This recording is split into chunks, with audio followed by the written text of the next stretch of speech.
राधे राधे। आज मोक्षदा एकादशी है। आज हम लोग इसकी कथा पढ़ेंगे और इसका महत्व पढ़ेंगे। मोक्षदा एकादशी का महत्व। धर्मराज युधिष्ठिर कहने लगे कि हे भगवान, मैंने मार्ग शीर्ष कृष्ण एकादशी अर्थात उत्पन्ना एकादशी का सविस्तार वर्णन सुना। अब आप कृपा करके मुझे मार्ग शीर्ष माह के शुक्ल पक्ष की एकादशी के विषय में भी बतलाइए। इस एकादशी का क्या नाम है तथा इसके व्रत का क्या विधान है, इसकी विधि क्या है, इसका व्रत करने से किस फल की प्राप्ति होती है, कृपया ये सब विधान पूर्वक कहिए। भगवान श्री कृष्ण बोले, मार्ग शीर्ष माह के शुक्ल पक्ष में आने वाली इस एकादशी को मोक्षदा एकादशी कहा जाता है।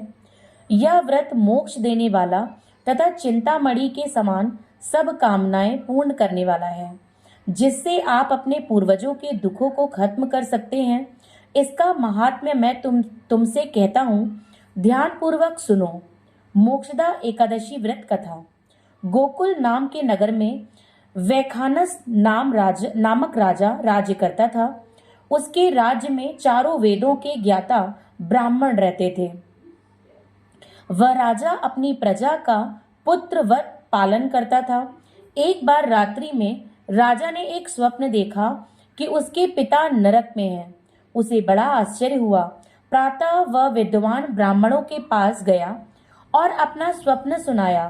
कहा, मैंने अपने पिता को नरक में कष्ट उठाते देखा है। उन्होंने मुझसे कहा कि हे पुत्र, मैं नरक में पड़ा हूँ, यहाँ से तुम मुझे मुक्त कराओ। जब से मैंने ये वचन सुने तब से मैं बहुत बेचैन हूँ। चित्त में बड़ी अशांति हो रही है। मुझे इस राज्य, धन, पुत्र, स्त्री, हाथी, घोड़े आदि में कुछ भी सुख प्रतीत नहीं होता। क्या करूं? राजा ने कहा, हे ब्राह्मण, देवताओं, इस दुख के कारण मेरा सारा शरीर जल रहा है। आप कृपा करके कोई तप, दान, व्रत आदि ऐसा उपाय बताइए जिससे मेरे पिता को मुक्ति मिल जाए। उस पुत्र का जीवन व्यर्थ है जो अपने माता पिता का उद्धार ना कर सके। एक उत्तम पुत्र जो अपने माता पिता तथा पूर्वजों का उद्धार करता है, वह 1000 मूर्ख पुत्रों से अच्छा है। जैसे एक चंद्रमा सारे जगत में प्रकाश कर देता है, परंतु हजारों तारे नहीं कर सकते। ब्राह्मणों ने कहा, हे राजन, यहाँ पास ही भूत, भविष्य, वर्तमान के ज्ञाता पर्वत ऋषि का आश्रम है। आपकी समस्या का हल वे जरूर करेंगे। ऐसा सुनकर राजा मुनि के आश्रम पर गया। उस आश्रम में अनेक शांत चित्त योगी और मुनि तपस्या कर रहे थे। उसी जगह पर्वत मुनि बैठे थे। राजा ने मुनि को साष्टांग दंडवत किया। मुनि ने राजा से सांगोपांग कुशल पूछी। राजा ने कहा कि महाराज, आपकी कृपा से मेरे राज्य में सब कुशल है, लेकिन अकस्मात मेरे चित्त में अत्यंत अशांति होने लगी है। ऐसा सुनकर पर्वत मुनि ने आंखें बंद की और भूत विचारने लगे। फिर बोले, हे राजन, मैंने योग के बल से तुम्हारे पिता के कुकर्मों को जान लिया है।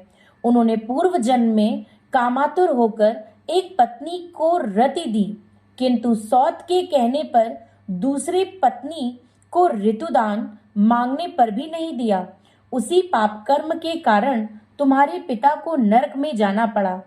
तब राजा ने कहा, इसका कोई उपाय बताइए। मुनि बोले, हे राजन, आप मार्ग शीर्ष एकादशी का उपवास करें और उस उपवास के पुण्य को अपने पिता को संकल्प कर दें।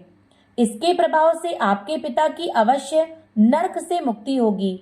मुनि के ये वचन सुनकर राजा महल में आया और मुनि के कहने अनुसार कुटुंब सहित मोक्षदा एकादशी का व्रत किया। इसके उपवास का पुण्य उसने पिता को अर्पण कर दिया। इसके प्रभाव से उसके पिता को मुक्ति मिल गई और स्वर्ग में जाते हुए वे पुत्र से कहने लगे, हे पुत्र, तेरा कल्याण हो। यह कहकर स्वर्ग चले गए। मार्गशीर्ष मास की शुक्ल पक्ष की मोक्षदा एकादशी का जो व्रत करते हैं उनके समस्त पाप नष्ट हो जाते हैं। इस व्रत से बढ़कर मोक्ष देने वाला और कोई व्रत नहीं है। इस दिन गीता जयंती मनाई जाती है। साथ ही यह धनुर्मास की एकादशी कहलाती है। अतः इस एकादशी का महत्व कई गुना और भी बढ़ जाता है। इस दिन से गीता पाठ का अनुष्ठान प्रारंभ करें तथा प्रतिदिन थोड़ी देर गीता अवश्य पढ़ें। राधे राधे।